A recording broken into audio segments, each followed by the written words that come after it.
occasion has been organised by members of the Village Hall Committee to celebrate the history of Holmer Green School. This is an informal evening, as you've probably already gathered. Please feel free to mingle, which is not... it's an early mingler, to visit the exhibition in the new extension and to visit the bar. Due to the poor acoustics in this hall, may I request silence during the entertainment, please. There will be a short intermission between each scene, after which you will be summoned by the rattle. The original school was built in 1846 to serve 80 children. The average attendance was 38. Due to other important engagements the children had to do, like haymaking and helping the mothers with the beadwork and so on.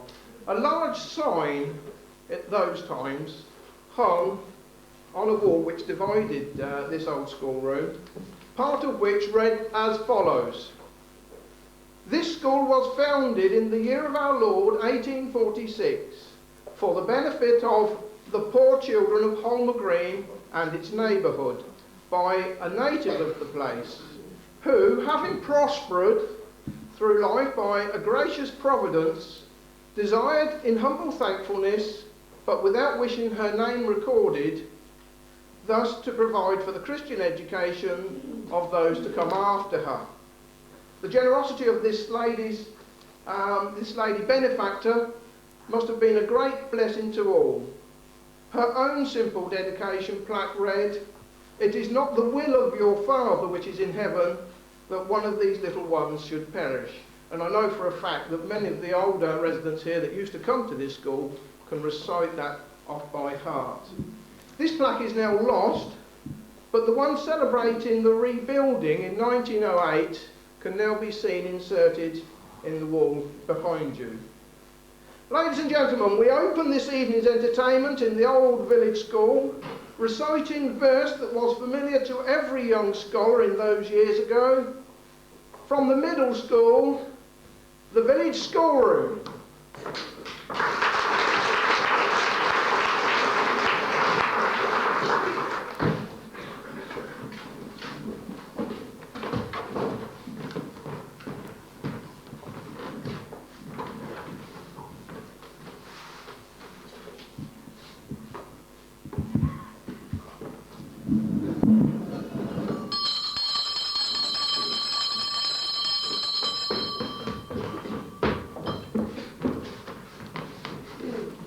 We shall start our day by raising our voices in joyful tune and singing all things bright and beautiful.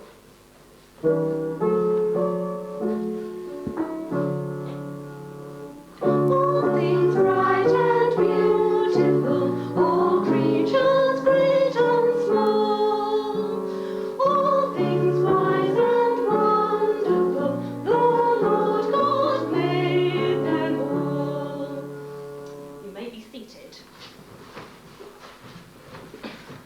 This morning we shall recite our poems for our school inspector. Be sure to remember your diction. Say it clearly and loudly. Has anyone learnt their lines yet? Well done.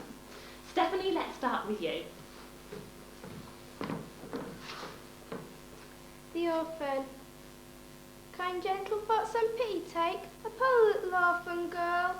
Fast it falls, chill snowflake, the winter winds against me whirl. No home in which to lay my head, no cheerful fire or meal have I. This freezing snow, the only bed on which I may lay down to die. I once possessed a mother kind, a father who was dear to me. I, ship the wind to wind, sent down to a distant sea. Long watching for a coming sail, my mother on the rocks would stand, till one day passed upon the gale, her spirit to a better land. Since then exposed to insults rude and wanton well, the world I've trod, from man's unfeeling bitter mood, appealing only to his God. I'll lend some charity bestow, give some poor morsel from your store. His absence you will never know, for plenty on your house will pour. And to your fires enlivening heat, to warm these children let me creep, and light your generous heart shall beat, this night when you lie down to sleep. Well done, Stephanie.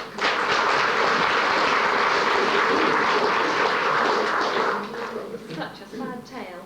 Now, Kelly, Nicola and Claire, you're reciting The New Baby, is that correct? Collect your things and let us hear how it sounds.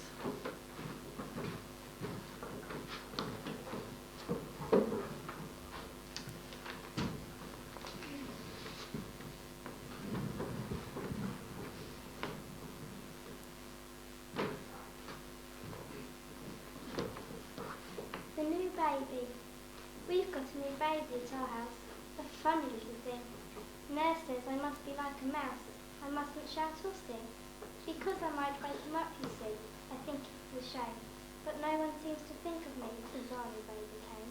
They kiss him 1,000 times a day and call him little man. Though he can't play and run away like me, a big girl can.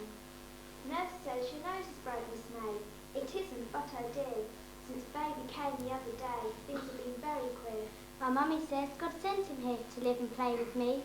'Twas kind of him, but oh, I wish he wasn't quite so wee. And when I say my prayers tonight, and thank him as I do, I'll say please make him big quite quick. I think he will, don't you?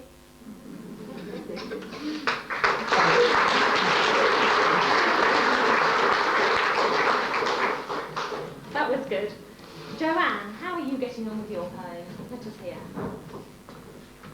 The empty sock. My sock is empty, the laddie said, with a pitiful droop of his curly head.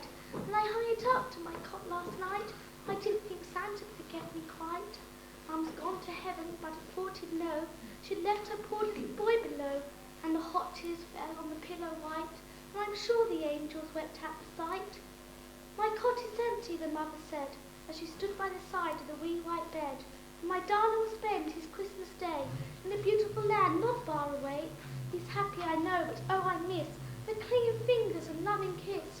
And it won't seem Christmas to me quite, with no little sock to fill tonight. Oh, mother heart, could you but known that poor little child so sad and lone, and fill the sock for your lost child's sake, 'twould help to ease your own heartache. For helping others we quite forget the sorrows that wound and the cares that fret, and the watching angel might then have smiled for the radiant joy of the little child.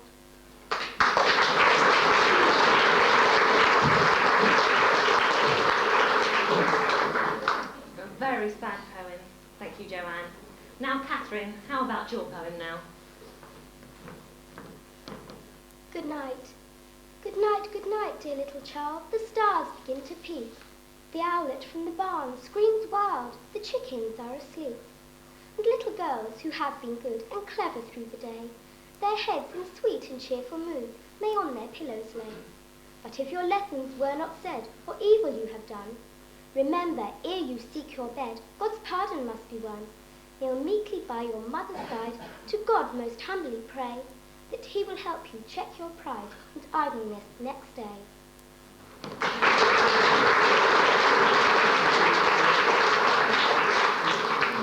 Well done, Catherine. I hope you all take heed of that poem.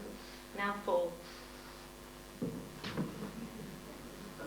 Going on an errand. A pound of tea at 103, a pot of raspberry jam, 2 new-laid eggs, a dozen of eggs, a pound of breast of ham. I'll say it all over the way. And then I'm sure not to forget, if I chance to get things wrong, my mother gets in such a pet. A pound of tea at 103, a pot of raspberry jam, 2 new-laid eggs, a dozen of pegs, a pound of breast of ham. There in the hay the children play, they're having such jolly fun. I'll go there too, that's what I'll do, as soon as my own's are done. A pound of tea at 1 and 3, a pot of new-laid jam, 2 raspberry eggs with a dozen of pegs, a pound of breast of ham. There's Teddy White, flying his kite, he thinks himself grand, I declare.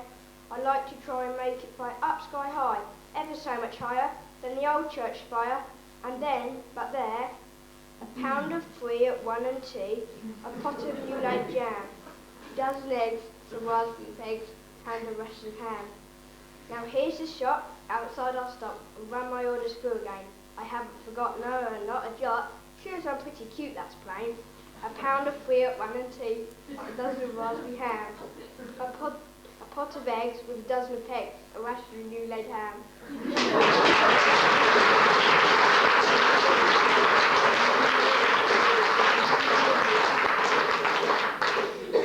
Well done. Now, I hope you've learnt the poem from last week. Get out your things.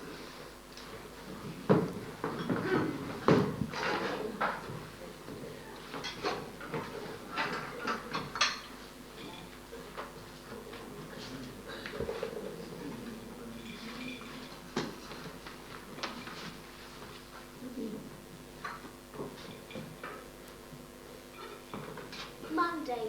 Monday's always our wash day, so not a moment can I stay. Please rolled up in soap suds flying, soon all the clothes will be drying. I'm sure that not a bit of dirt will be seen on a frock or shirt. Tuesday then is ironing day. All the tubs are put away. The board is smooth, the iron is hot. Of ruffles, what an awful lot. Every wrinkle must be well pressed before I dare sit down to rest. Wednesday's of course mending day, and time to put the clothes away. Stockings to darn and tears to mend, with none a helping hand to lend. But 'tis a true and ancient saw, that order is heaven's first law. Thursday should be a visiting day. Can't have a work and no play. My cake is nice, my tea is strong. Why don't someone come along? We women like a little chat, and so do men for all that. Friday's general sweeping day. The brooms so handy, dusters so gay. The carpets I sweep, the chairs I dust. I have more to do than is just. The windows will have a silver sheen, then the house will be nice and clean. Saturday scrubbing and baking day. Before my work, aside I lay. Bread I must bake, some cake too. Then there's the marketing to do. But by evening all will be done and the peaceful Sabbath will be begun. Sunday should be a resting day, and to that no one dare say no. But quite so early do we rise, for time on Sunday slowly flies. With reference to church, we'll go thankful for all he doth bestow. Short weeks pass quickly away. 52 such portions of time, another year at a last run. With her health and strength to work, none of our tasks will we shirk. Idle hands into mischief get, idle minds do nothing but fret.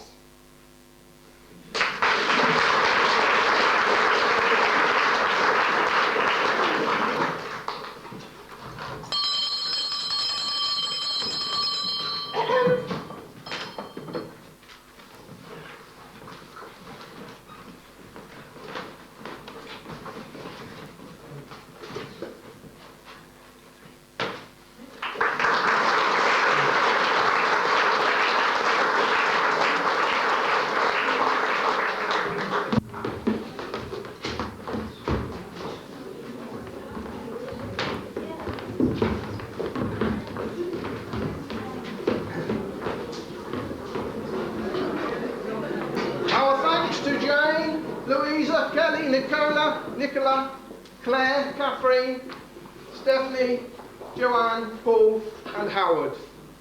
Our interval music tonight is supplied by Jenny Solers and Sarah Gallagher.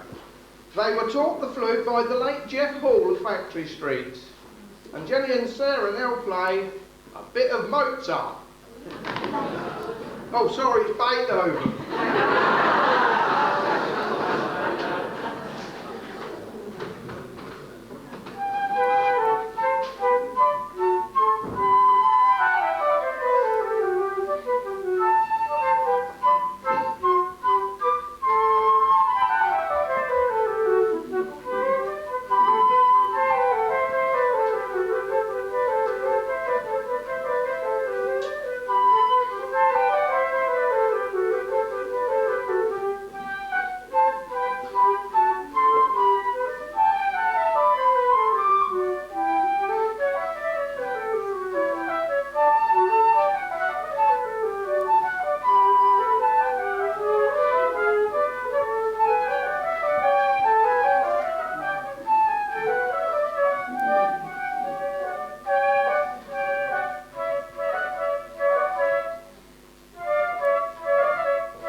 old school logbooks still survive and throw a fascinating insight into school life and social conditions of the times.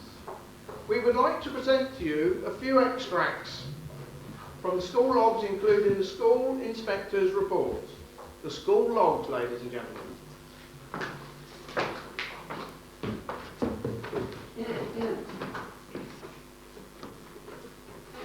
October the 19th, 1909. Miss Brandon took Standard 1 for a walk. Children collecting specimens from nature for plasticine work and making map of journey. Miss Brandon made a very clear plan of the road and neighbouring land. Children much enjoyed the walk, and some made a very good collection for afternoon lesson. May the 18th, 1911. School closed to enable children to attend the Bucks Music Festival at Slough. Children were taken in a break with a pair of horses from Great Missenden at a cost of £2. Children entertained for luncheon by the headmistress. They provided own teas. 64 marks were gained out of possible 70. Examiner remarking, but for lack of consistency in marking the tests, children could have been placed at the top of the school's competition. They managed to keep the pitch better than the rest, in addition to singing the song with much feeling and expression. February the 1st, 1912. Vicar visited the school today and reminded the children it was the birthday of the school. He asked them to give 3 cheers for the teachers. Headmistress asked the children to cheer the vicar through whose efforts the school had been built. He kindly allowed an extension of the play hour till 3 o'clock in honour of the occasion, which the children much appreciated.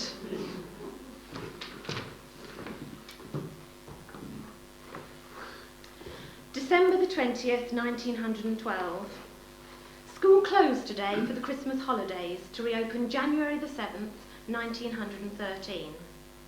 Children have been allowed to write letters to each other and their teachers during the week and post them in letterboxes made by Standards 2 and 3.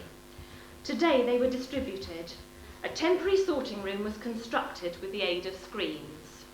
Ivy Baines acted as postmistress. Ivy Tucker and Bertie Hearn sorters, the letters stamped with his machine. Owen Palmer and Clifford Lacey made excellent postmen, using their haversacks as letter bags. Much delight was occasioned by the distribution, which took place from 3 to 3:30. Postmen very busy the whole time. Headmistress acted as Postmaster General, being frequently rung up on the telephone, the school bell. Headmistress gave each child a Christmas card and an orange to the infants class. Good afternoon, Mr. Palmer. It's my pleasure to be here on behalf of the School Inspectorate. Thank you for your work in this school, to present you with a copy of the report that I myself drew up. And for your benefit, I should like to read some of the complimentary remarks which I saw fit to make on behalf of the school when I visited it recently. Copy of Inspector's Report, 13th February 1911. The way in which this school is conducted calls for special praise.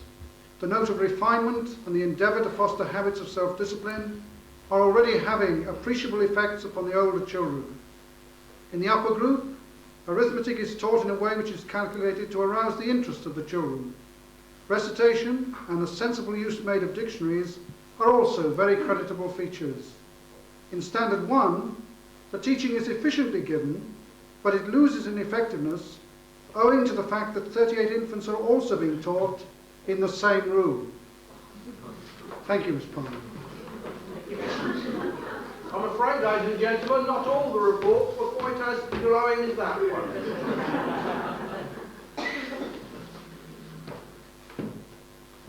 Holmer Green Church of England Infant School occupied a schoolhouse on this site, and the school logbooks are available from 1882. The next reading from an inspector's report comes from 1903 and reveals the need for change of building and direction. Copy of inspector's report for the year ending 31st of January 1903. This school, which has served a useful purpose for several years, has rather outgrown its original purpose. It is now too large and too important to be conducted on the old lines, and it will have to be reorganised entirely. The methods of teaching are kindly but mechanical, and the babies' class runs wild. Mrs. Higgins has done her best and has used her influence for good, but she cannot be expected to show anything better than an old-fashioned dame's school, and that is not sufficient for the requirements of this place. I am inclined to recommend the recognition of the school for 1 more year, but I shall not be able to do this again unless I find that I am entirely justified by the facts. On the 1st of February 1909, the school moved into its new premises, this site still, but the building which we are present occupying, the present village centre. It had by then been expanded into a mixed school catering for children from the ages of 5 to 14. The first headmistress was Miss Fanny Palmer, and her copious entries in the school logbook, some of which you heard a moment ago, reveal her to have been an enthusiastic and dedicated teacher. However, only 2 years later, in 1911, the school inspector was complaining that the infants had to share their classroom with Standard 1.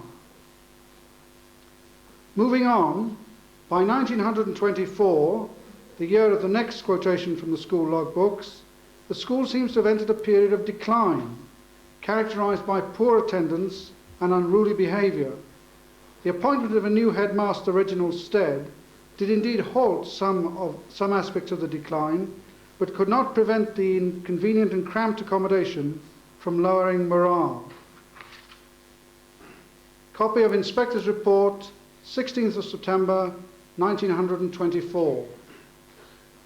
In the last report, issued in September 1923, it was stated that the great need of this school was thoughtful direction and supervision. There is no indication that these have been applied, with the result that, while the work has not improved in any material respect, the behaviour of the children, especially in the upper classes, has deteriorated. Indeed, the condition of the school is now such that serious and sustained effort must be made by the headmaster and the assistant staff to raise it to a state of efficiency. Further copies of inspectors' reports dated 4th of September 1930 and 6th of May 1931. The school is now working under very unsatisfactory conditions. The walls are damp, the wooden blocks that constitute the flooring, being many of them loose and uneven, render school movements difficult, even dangerous. The playground is dangerously rough. There are 2 classes in close juxtaposition in the largest room, and there are also 2 infant classes in temporary premises at some distance from the school.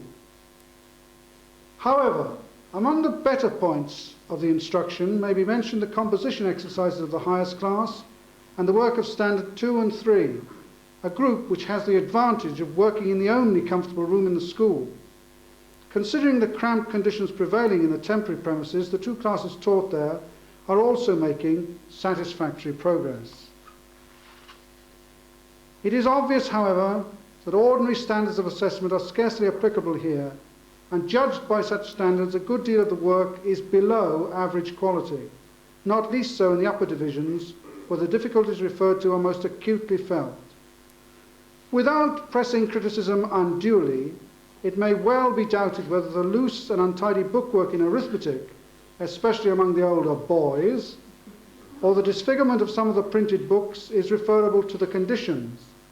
Similarly, the lack of grasp of the subject matter of recent lessons in a variety of subjects is too extensive to be solely attributable to this cause, and the headmaster will no doubt search for those defects in the instruction which may be the cause of it. Not surprising, ladies and gentlemen, with the difficulties occasioned by the poor premises that were then in operation here, in 1933 the school was moved to the site along Parish Piece, now occupied by the upper school.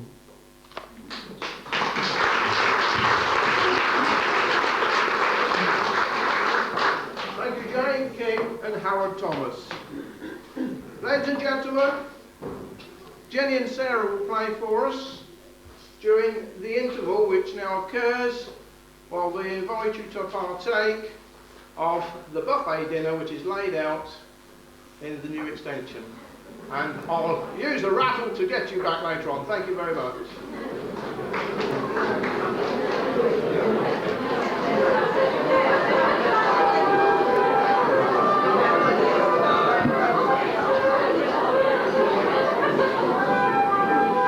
I've been asked to tell you that you may feel free during the second half performances to visit the bar or the buffet at your leisure. Let me get rid of that. In 1909, a local man, Thomas Winter, gathered together talented local children and started the Holmer Green String Band. So great was his success that in 1914 these children were invited to play at the Crystal Palace, and the Bucks Free Press reported as follows. The children were conveyed by motor lorry under the charge of their instructor, Mr. Thomas Winter, by way of Amersham, Uxbridge and Kingston upon Thames.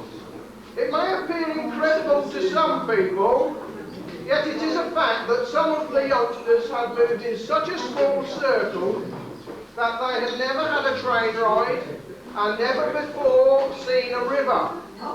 Consequently, the sight of a boat sailing on the water at Kingston was a wonderful sight, and a treat which it was difficult to leave. Passing through the suburbs with their numerous shops, tramcars, etc., greatly interested the youngsters, but their wonderment reached a climax on arrival at the palace. Now, I've always been interested in music, that's as far as it goes, because I can't play a note. But it does remind me of a poem by Pam Ayre. Some of you may know it. Oh, don't sell our Edgar no more violins, that dear little laddie of mine. Though he's but 8, we prefer him to wait, or he might not live to be 9. He plays the same song, and it's sad and it's long, and when Edgar reaches the end, with his face full of woe, he just rosums the bow and starts all over again. Now, Daddy says Edgar is a right little gem. It's only Daddy's face that looks white. It's really delight makes his face appear bored when Edgar scrapes out that first chord. Daddy, of course, was filled with remorse when Edgar come home from the choir to find that his fiddle, with the sides and the middle, was stuck down the back of the fire. That won't happen with our next youngsters. The middle school are going to recreate, ladies and gentlemen, the Holmer Green String Band. A big hand, please.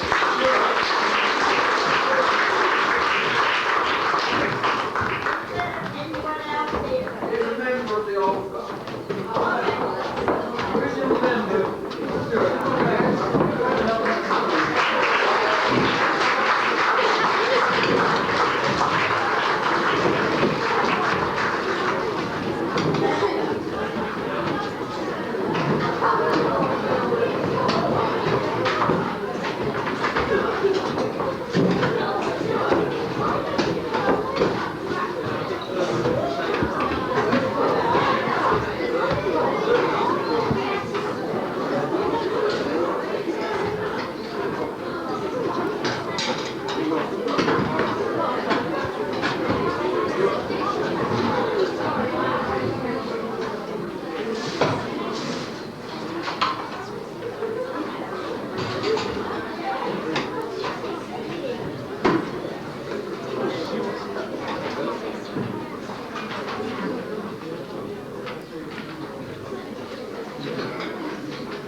Oh, but a lot of you may not be aware that we still have amongst us one of the original Holmer Green string band, Mrs. Bertha Lacey. Would you like to stand, please, Bertha?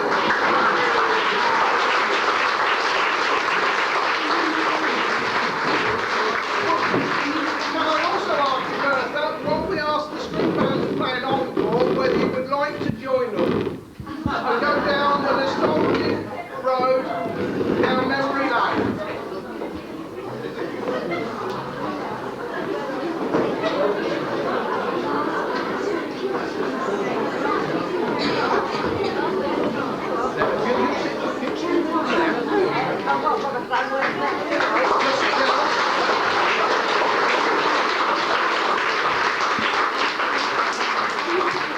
The encore.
Ladies and gentlemen, while our flautists do their Brahms, Beethoven, play some posh music.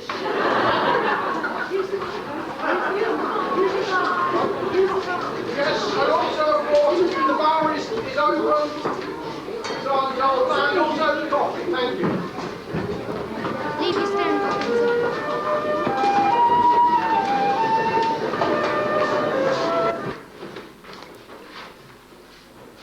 Farmers' girls.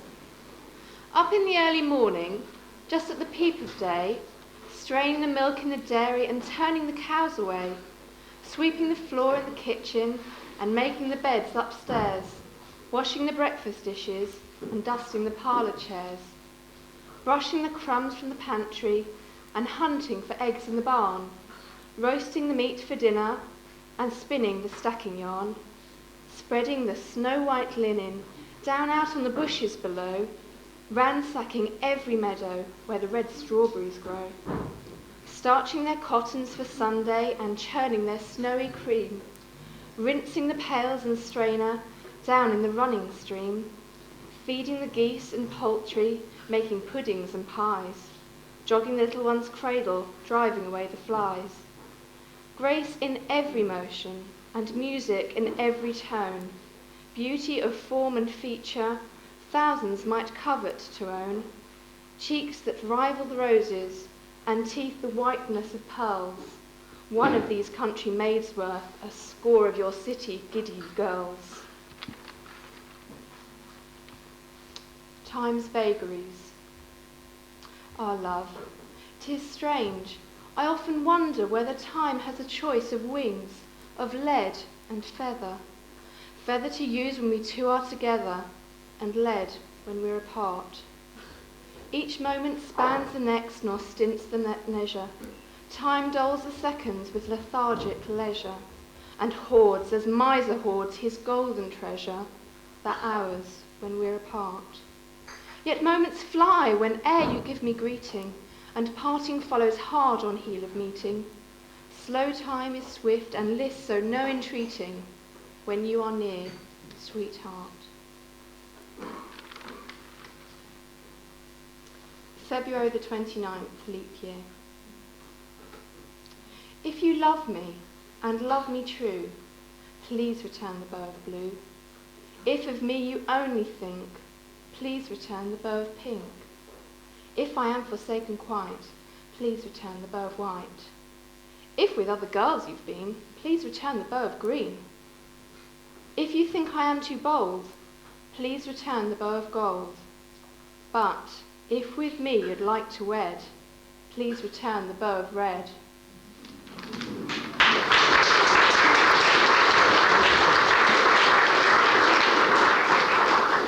Thank you, Louise, for those tearjerkers. Another short interval, ladies and gentlemen, with our music.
Before we go into our next act, and you've never seen anything like this, I guarantee you, and I'm glad the lights are on, I'd just like to make a small announcement. You've probably noticed this evening is being videoed, as they say these days. If it's successful, if the film is in the camera and everything else works, we're hoping that it's going to be available for sale at some sort of nominal price, so keep your eyes on the press. You've seen this rattle. The local air raid wardens use these when there was imminent danger, and our next act has some sort of connection with that. In 1933, the new school in Parish Peace, I ought to be able to say that, didn't I? In Parish Peace replaced this building, which, as we have already heard, fell into decline. It was used briefly as a youth club due to Tom Winter's hut burning down.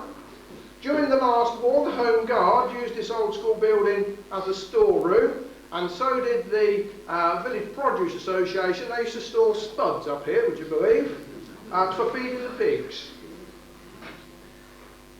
Holmer Green lost only one building during the war in New Pond Road due to the bombing, and no doubt this raffle was used to warn the villagers. We would like to celebrate this period in Holmer Green's history with a monologue. We haven't had any of those yet. We've engaged at great expense someone with whom I went to school. The strongest boy in our class, actually. Well, I say that, well, he held everybody else up. And here with Dan, pick up your rifle, is your local yokel, Terry Darville.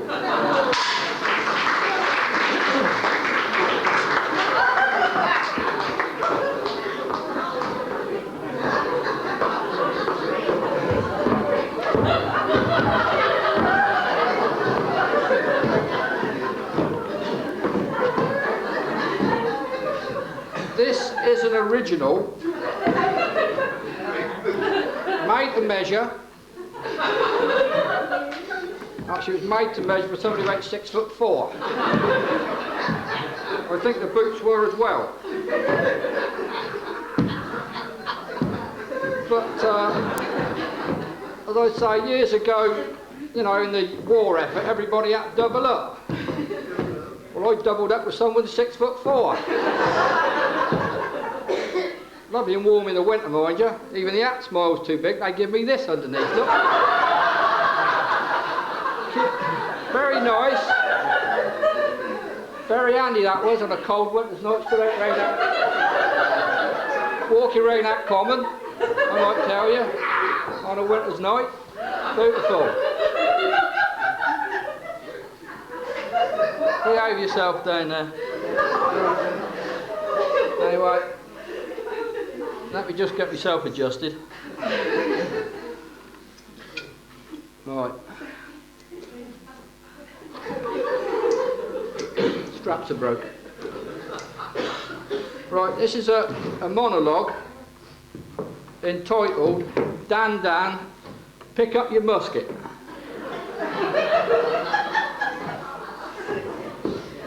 It was on the night of 4 D-Day, and the troops were lined up on parade, and the sergeant inspecting them, he was a terror, of whom every man was afraid, excepting one man by the name of Dan Hall. He wasn't afraid of him at all. Do what? Oh yeah. That's right. As the sergeant walked past, he was swinging his arm, and he happened to brush against Dan, and knocking his musket clean out of his hand, it fell to the floor with a slam.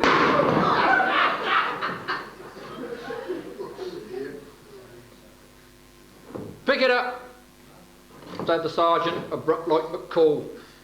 Dan said with a shake of his head.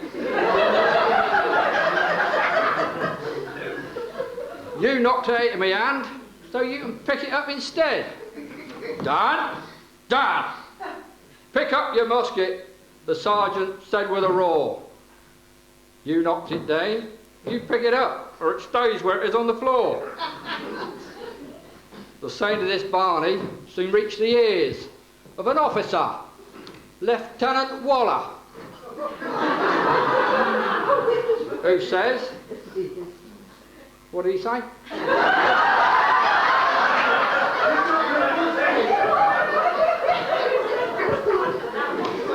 Oh yeah, he says to the sergeant, and what's all this here?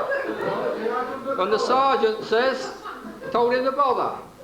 Dan, pick up your musket, the lieutenant exclaimed with some heat. He knocked it out of my hand, so we can pick it up, or it stays where it is at my feet. It caused quite a stir when the captain arrived to find out the cause of the trouble. And every man there, excepting old Dan, was, well, he was sort of afraid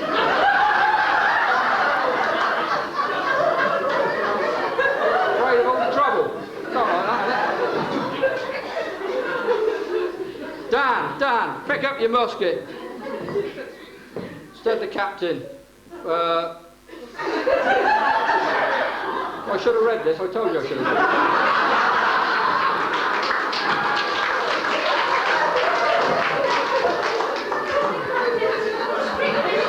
Oh yeah, said the captain for strictness renown. Dan said he knocked it out of my hand, he'd pick it up or it stays where it is on the ground. The sight, yeah, it's coming to me, it's flooding back to me. It's flooding back.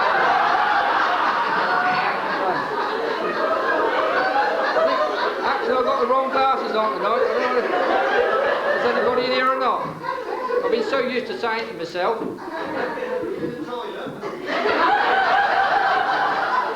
They are posh in here, aren't they? Anyway, the same thing happened when the Major and the Colonel tried to get down to see sense. But when Montgomery came into view, all the excitement was tense. Up rode Monty on his old bike to find out the cause of the bother.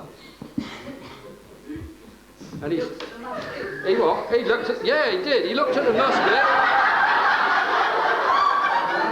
Yeah, he looked at the musket and then at old Dan and talked to him like a brother.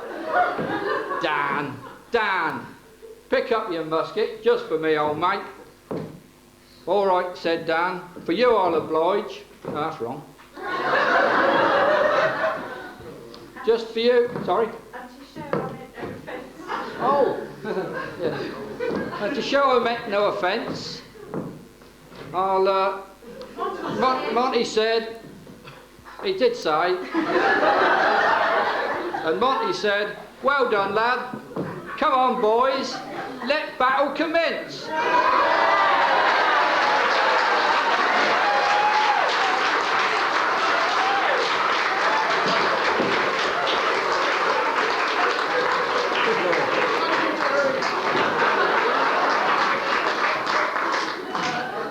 Don't be in too much of a hurry to come back, will you?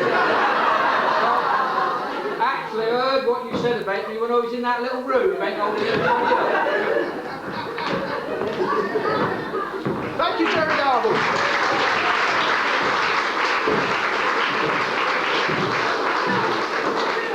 Another short intermission. Thank you,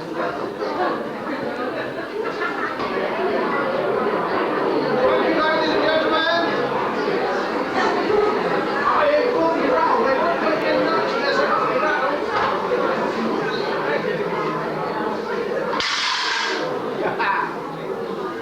Ladies and gentlemen, you have been entertained during the interval by Jenny and Sarah on the flutes.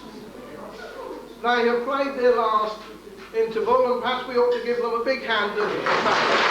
Thank you, Sarah.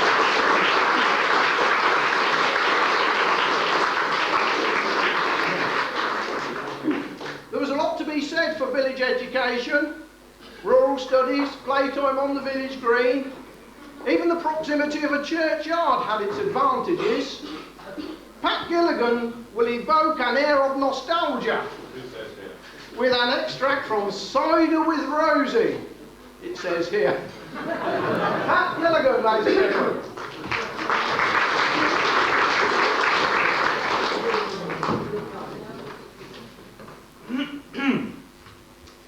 Our village school was poor and crowded, but in the end I relished it. It had a lively rig of steaming life, boys' boots, girls' hair, stoves and sweat, blue ink, white chalk and shavings. But we learnt nothing abstract or tenuous there, just the simple patterns of facts and letters, or portable tricks of calculation, Well, no more than was needed to measure a shed, write out the bill, or read a swine disease warning. Through the dead hours of the morning and the long afternoons, we chanted away at our tables. Passers-by, they could hear our rising voices in the bottled-up room on the bank. 12 inches 1 foot, 3 feet make a yard, 14 pounds make a stone, 8 stone and hundredweight. We absorb these figures as primal truths, declared by some ultimate power. Unhearing, unquestioning, we rock to our chanting, hammering the gold nails home. Twice 2 are 4, 1 God is love, 1 Lord is King, 1 King is George, 1 George is 5th. Well, so it was always, had been, and would be forever. Well, we asked no questions. We didn't hear what we said, yet neither did we forget it. Well, so do I now, through the reiterations of those days, recall the schoolroom which I scarcely noticed. Well, Miss Wardley, in glory, on her high desk throne, her long throat tinkling with glass, with the bubbling stove, with its chink of red fire, and the old world map as dark as tea, and the cupboard, oh, the dead field flowers in jars on the windowsill, and the cupboard yawning with its dog-eared books. And then the boys and the girls, the dwarfs and the cripples, the slow and fat ones, the quick and bony ones, giants and louts, angels and squinters. Oh, please, miss! Can I get round the back? An unwilling nod permits me, and I stamp noisily out into a swoop of fresh air and a musical surge of birds. Well, Miss Wardley was patient, and we weren't very bright. Our books, they showed a squalor of blots and scratches, as though we were monkeys being taught to write. We sang in sweet choirs and drew like cavemen, but most other faculties escaped us. Apart from poetry, of course, which gave no trouble at all. I can remember Miss Wardley, with her squeaking chalk, scrolling on the blackboard like the shopping list. Write a poem which must scan one or more of the following: a kitten, fairies, my holidays, an old tinker, charity, and a cigarette. Well, what's that, miss? Well, but it was easy in those days. One wrote a dozen an hour, one simply didn't hesitate. Just began at the beginning and worked steadily through the subjects, ticking them off with indefatigable rhymes. Well, sometimes there was a beating, which nobody minded, except an occasional red-faced mother, and sometimes a man came to take out our tea. My mum says you ain't to take out any of the Dublins. 14, 15, 16, 17. Is they all Dublins? Shut up, you little horror. Well, sometimes the squire would pay us a visit, hand out prizes, make some misty-eyed speech. Sometimes an inspector arrived on a bicycle. He counted our heads and departed. Meanwhile, Miss Wardley moved, jingling amongst us, instructing, appealing, and despairing. You're a grub, Walter Kerry. You've the wits of a hen. You're a great hulking lout of an oath. You can just stay behind and do it all over again. Or you can stay behind the lot of you. But when lessons grew too tiresome or too insoluble, we had our traditional ways of avoiding them. Oh, please, miss! I got to stay at home tomorrow, help me washing the pigs. Me dad's sick. Oh, I don't know, miss. Oh, you never learnt us that. Oh, I had me book stole, miss. Carrie Burdock pinched it. Oh, please, miss, I got a headache. Well, sometimes these worked, and sometimes they didn't. But once, when some tests hung over our heads, a group of us boys evaded them entirely by stinging our hands with horseflies. Well, the task, it took all day. But the results were spectacular. Our hands, they swelled like elephant trunks. Well, 'twas a swarm, please, miss. They set on us, but we run. But they stung us awful. I can remember how we groaned, and we couldn't hold our pens. But I don't remember the pain. At other times, of course, we forged notes from our mothers, or made ourselves sick with berries, or claimed to be relations of the corpse at funerals. Well, the churchyard, it lay only next door. Well, it was easy to start wailing when the hearse arrived. Oh, it's me auntie, miss! It's me cousin Wilf! Can I go, please, miss, can I? Well, many a long coffin was followed to the grave by a straggler of long-faced children, pinched solemn, raggedly dressed, all strangers to the astonished bereaved. Well, the narrow school, it was just a conveyor belt along which the short years drew us. We entered a door marked infants and moved gradually to the other, when we were handed back to the world. Lucky, lucky point of time. Our eyes were on it always. But meanwhile, we moved to grander desks. We saw our juniors multiplying in numbers. Well, there was no more. Oh, there was Miss Wardley. Well, she suddenly began to ask our advice, and to spoil us as though we were dying. There was no more to be learned, no more to be said. We began to look around the schoolroom with nostalgia and impatience. Well, during playtime in the road, we walked about gravely, patronising the younger creatures. Well, no longer the trembling white-faced battles, the buttering up the bullies, just a punch here and there to show our authority, and then a sober stroll with our peers. Well, at last, Miss Wardley, well, she was wringing our hands, tender and deferential. Goodbye, old chaps, and jolly good luck. And don't forget to come back and see me sometime. She gave each one of us a coy, sad glance. She knew that we never would.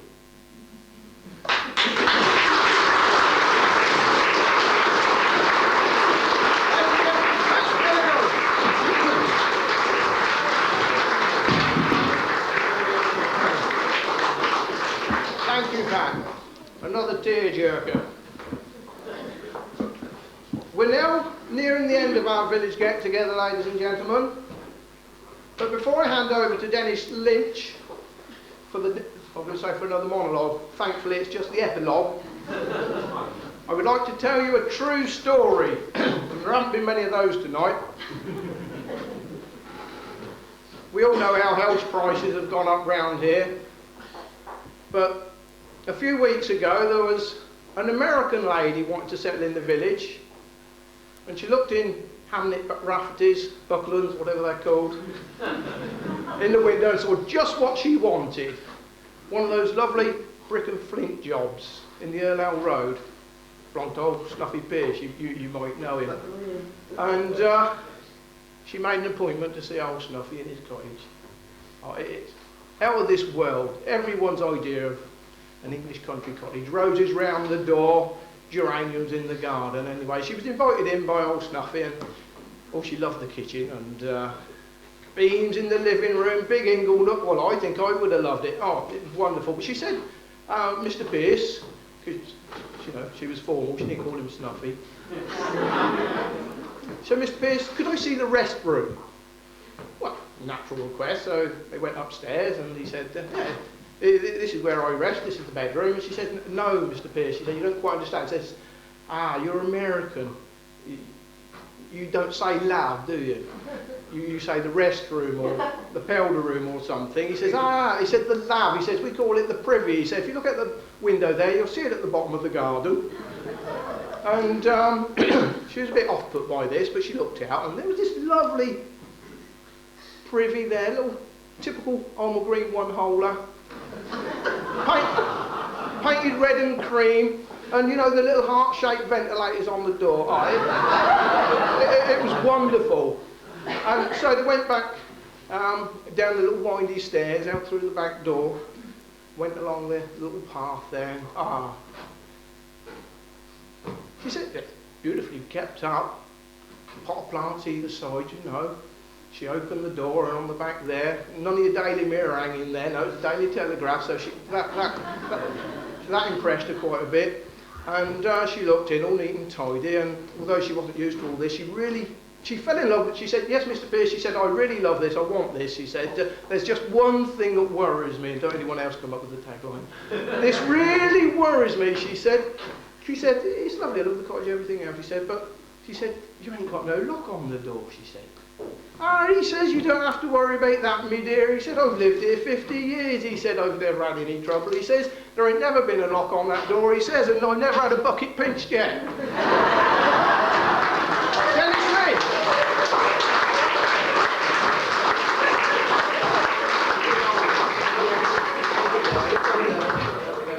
Well, I think you'll be pleased to note that I'm going to make it fairly short. Really? I think as Mr. Thomas is still standing at the back of the hall, perhaps I could ask him to give me the Oxford Dictionary definition of an epilogue, but perhaps I won't.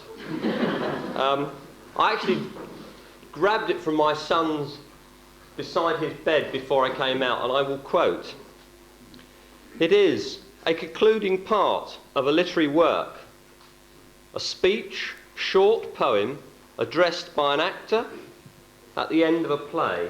Well, I don't do any of those. I mean, there have been so many professionals tonight that I think what I will really do is actually just to recap on what's happened and perhaps to look forward. Tonight we've looked back, of course. Stuart King, who has acted as a marvellous MC.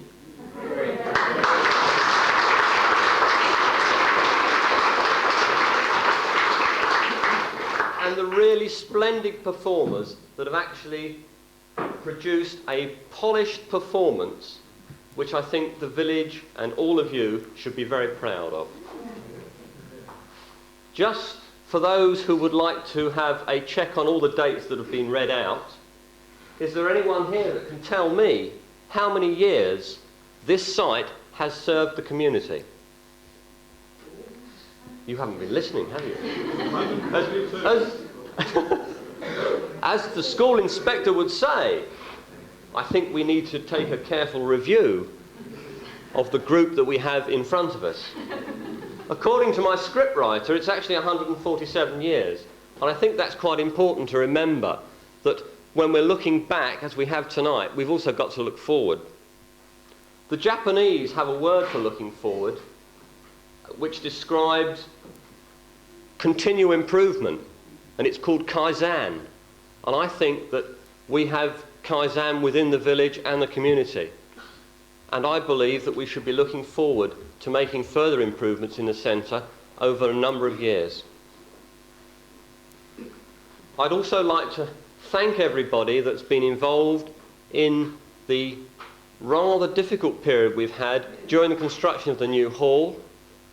There have been some soul-distressing days when in fact this hall sounded like the entrance to the grinding mechanism that's moving towards the Channel Tunnel. Also, the sand that appears and dust, in fact it still appears in parts of both the main extension and the hall we've currently got here.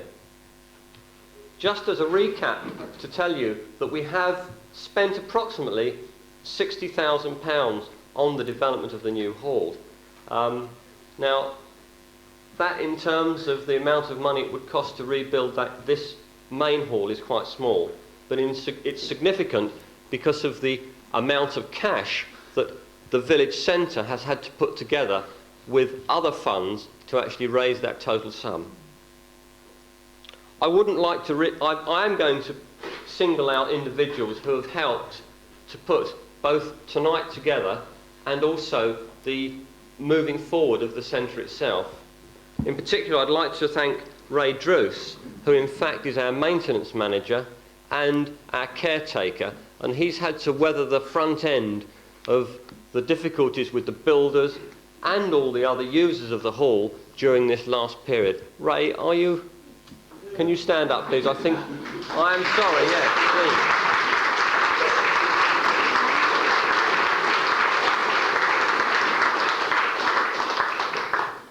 I would also like to thank Penny Thickett, who in fact really has orchestrated this evening's session, performance, and she's actually proceeded along an extremely tight and well-run schedule, although I think I'm running over. Penny, please take a bow.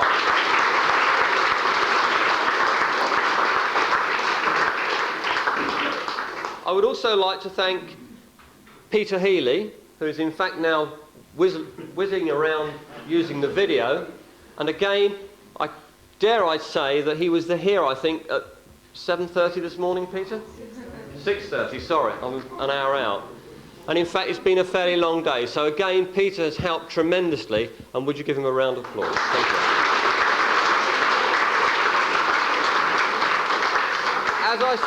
As I said, I really can't name everybody, and I just really would like to thank everybody that's helped this evening, because it's been a very, very successful evening. Just look at my notes. I think the other area we need to address, I think, this evening is to thank Chiltern District Council. Chiltern District Council, some of you may appreciate, actually gave the village centre a grant. The grant came to approximately just over £40,000. Unfortunately, Alan Tate cannot be with us tonight, but I believe he is represented by Brenda Douglas, who is the wife of Donald Douglas, who is in fact a Chiltern District Councillor. Brenda, thank you very much on behalf of everyone here.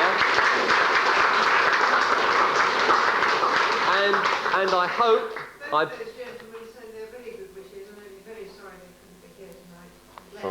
Yes.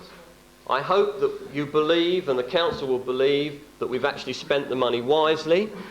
Oh yes, my treasurer's laughing down there.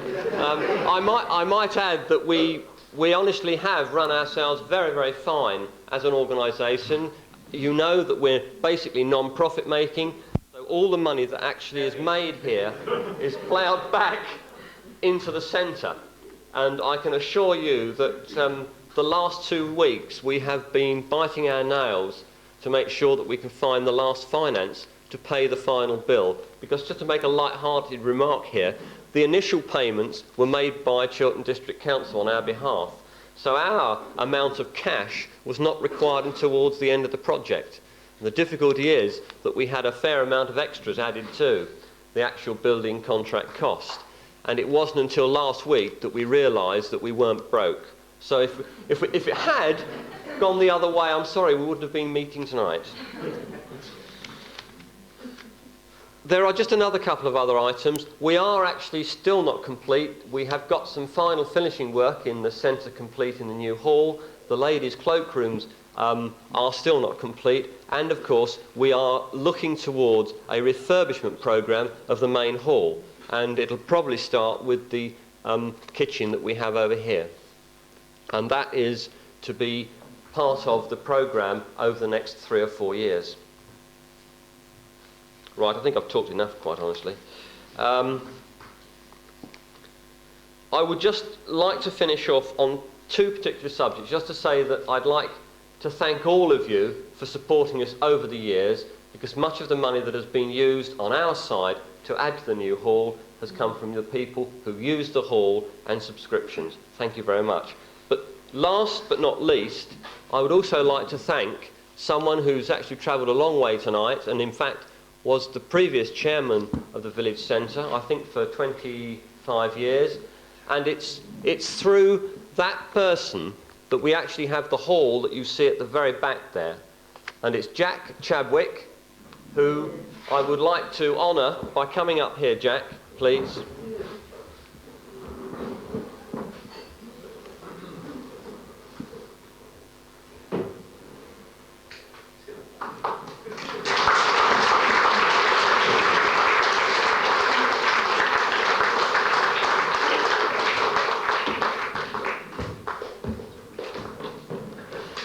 I'd just like to say that when Jack asked me if I would be chairman some time ago, what he didn't tell me was the legacy of the extension. And I'd just like to thank you, Jack, from the bottom of my heart, and I think everyone else would here, because we've really got a hall that I know that you fought for a very long time, and I know there were several times when we were disappointed because we had problems with planning application and funds. But now I think you've seen the hall. I'd like to thank you personally for making it all possible. Thank you.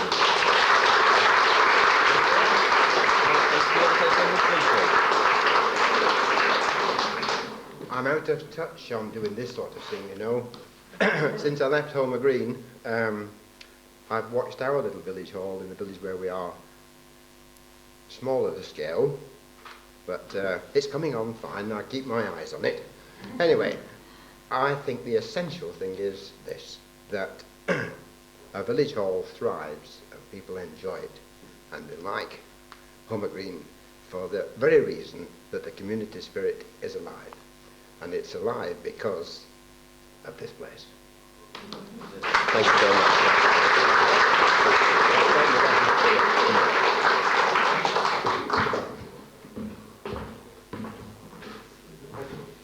Thank you very much. Right.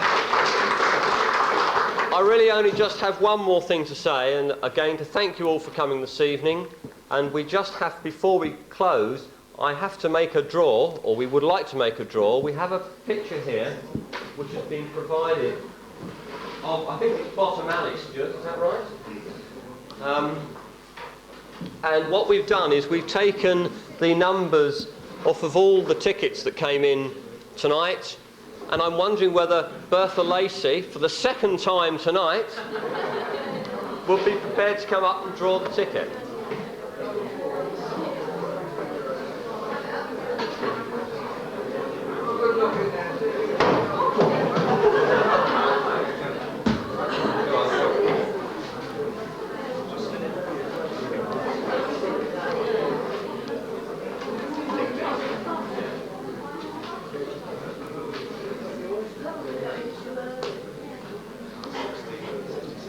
The winning ticket is number 67.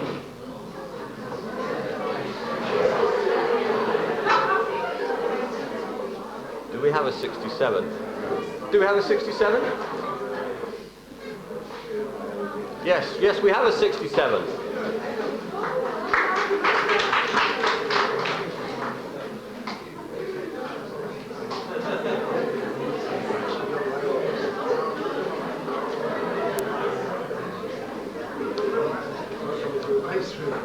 There we are.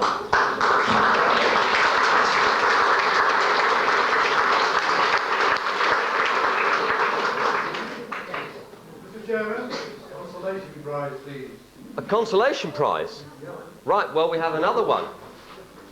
Sorry about this, Bertha.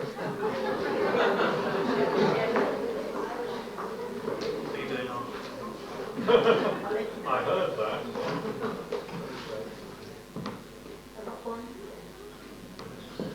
If it's Peter Healy's, we'll put it back. 101. Not mine. That's a bit strange. I thought we only were allowed to sell 100 tickets. Where's my treasurer? We've got 101 tickets. 101. No? That was just red herring. Does it prove we didn't? No? We haven't got 101? Try again. Can we try? Well, let's try again, shall we, please? Bertha, perhaps you want to stay up.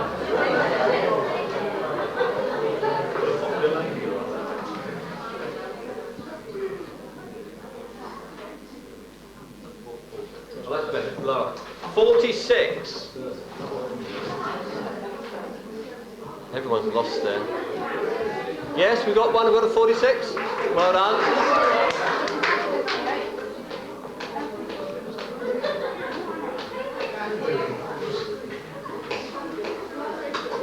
Yes, absolutely.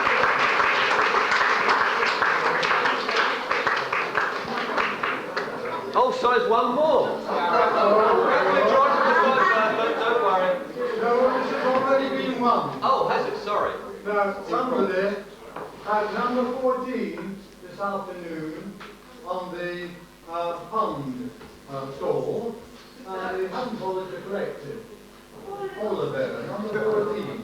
So I'm still hanging on to it until finally comes along.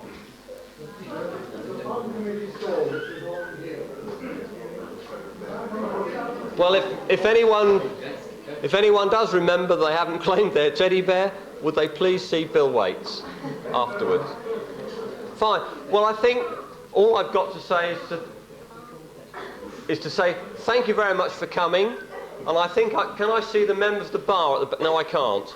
But I would just like to thank the people who actually, from the Valiant Trooper, who actually provided the drinks, and also from Benfield Catering for the food.